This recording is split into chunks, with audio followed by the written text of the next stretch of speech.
Plus de 12 millions de personnes travaillent dans le secteur de la pêche qui assure la sécurité alimentaire de plus de 200 millions d'Africains. Avec une valeur ajoutée de plus de 24 milliards de dollars, soit 1,26% du PIB des États, l'économie bleue apparaît comme un outil de stimulation de la croissance économique et la protection de l'environnement en Afrique, selon l'agenda 2063 de l'Union africaine. Le domaine maritime africain offre à toutes les nations du continent de grandes possibilités de croissance à travers 38 États côtiers et insulaires et un littoral de plus de 47 000 km. L'Afrique, avec son vaste littoral, ses abondantes ressources maritimes et ses nombreux États insulaires, occupe une position unique dans la sphère de l'économie bleue mondiale.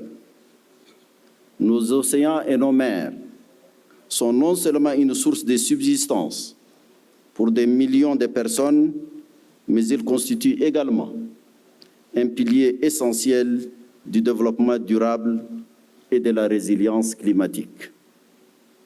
Il est donc impératif que nous reconnaissions l'immense potentiel que recèlent nos systèmes marins. Le commerce international joue un rôle crucial dans de nombreuses économies africaines, avec plus de 90% des importations et des exportations effectuées par la mer. La consommation de poissons en Afrique progressera de 30% les 10 prochaines années, selon les Nations Unies. Cependant, le continent ne contribue que pour 5% aux échanges mondiaux de ce secteur. La pêche pourrait, contre d'autres opportunités offertes par l'économie bleue, profiter de la zone de libre-échange continentale africaine pour son expansion. Dans les pays comme Djibouti, nous dépendons notamment de la logistique du port. De par notre position stratégique, il est très important de diversifier l'économie. C'est pourquoi Djibouti a élaboré notre plan de vision pour 2035. Dans cette vision, nous devons développer d'autres secteurs comme le tourisme, car nous avons des opportunités comme la pêche.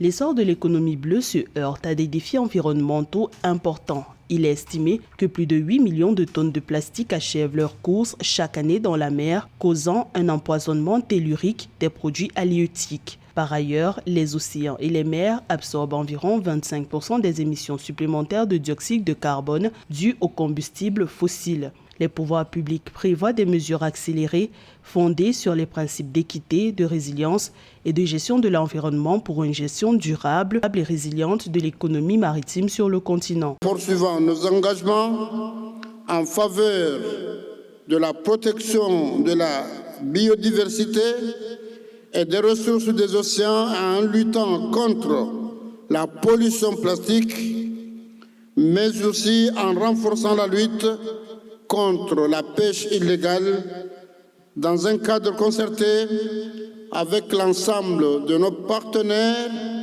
que nous atteindrons nos objectifs de développement durable.